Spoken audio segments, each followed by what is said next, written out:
Okay. Okay. And all right, 3, go.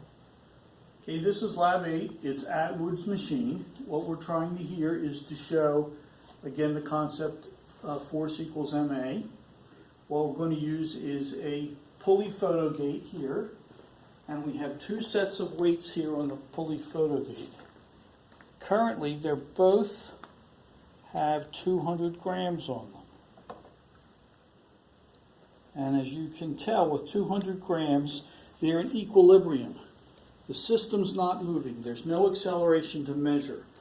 If you look in your table, the first trial is 200 grams each side of the pulley, and the acceleration will be 0. As you can see, it's not moving. What we're going to try and do in this lab is we're going to measure the acceleration of this whole system. The initial one is both weights are the same. We're going to do 2 things. We're going to vary the weight, and in the first instance, the sum will be the same. In other words, 200 grams are on each side. In every trial, it will always be a total of 400 grams. As we go through here, we'll shift 5 grams at a time. So I'm going to move 5 grams from this side and put it to this side.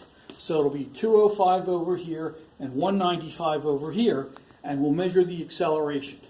We'll do that for 5 different trials.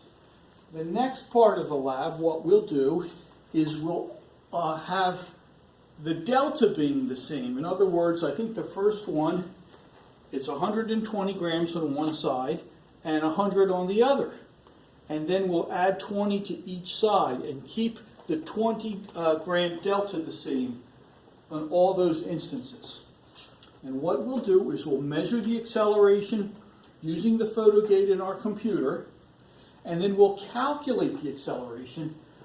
In my lecture notes, I tell you that the acceleration is equal to the force over m, and if you manipulate the data a little bit, you'll find that that comes out to be gravity times the difference in weights, and on the denominator will be the sum of the weights. And the weights we're referring to are the weights here. So we're going to measure the acceleration, and we're going to calculate the acceleration. Now, I'm going to just demonstrate to you this first time. What I'm going to do is I'm going to move 5 grams off of one side and on the other. We're just about ready to go. What we will have done is we will have logged into our computer into vernier number 10, which is Atwood's machine. We'll hook it up through our vernier interface, and once I let this go, we're going to measure the acceleration. Okay, I'm going to let it go, and the weights will go like that. If we come over here, what we'll do is generate a graph like this. We're looking for that first initial acceleration, the v over t graph. We highlight that area where it drops off. We hit linear fit, and we measure the slope of 0.179. Now, when I had done this earlier, for masses of 205 grams on one side and 195 on the other, I had gotten 0.228, but that's a fairly close approximation.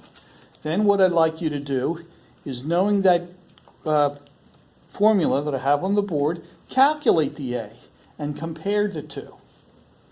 Now what we're going to do is, I showed you the first trial, 200 on each side, and the second trial, 205 and 195. I want you to go back here and take 5 more grams off, put it on this side, do the same thing again, go back to the graph, calculate the A for the second sequence, which is 190 and 210.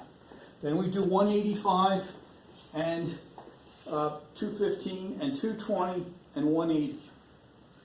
Part 2 of the lab is the exact same thing, except we're using a constant 20 gram difference.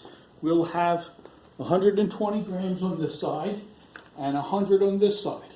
Then 140, 120, then 160, 140, 180, 160, 200, 180. A constant 20 gram difference. Again, calculate the A, Compare the two A's. That's the essence of this lab, to demonstrate that F equals MA, and then answer all the questions associated with the lab.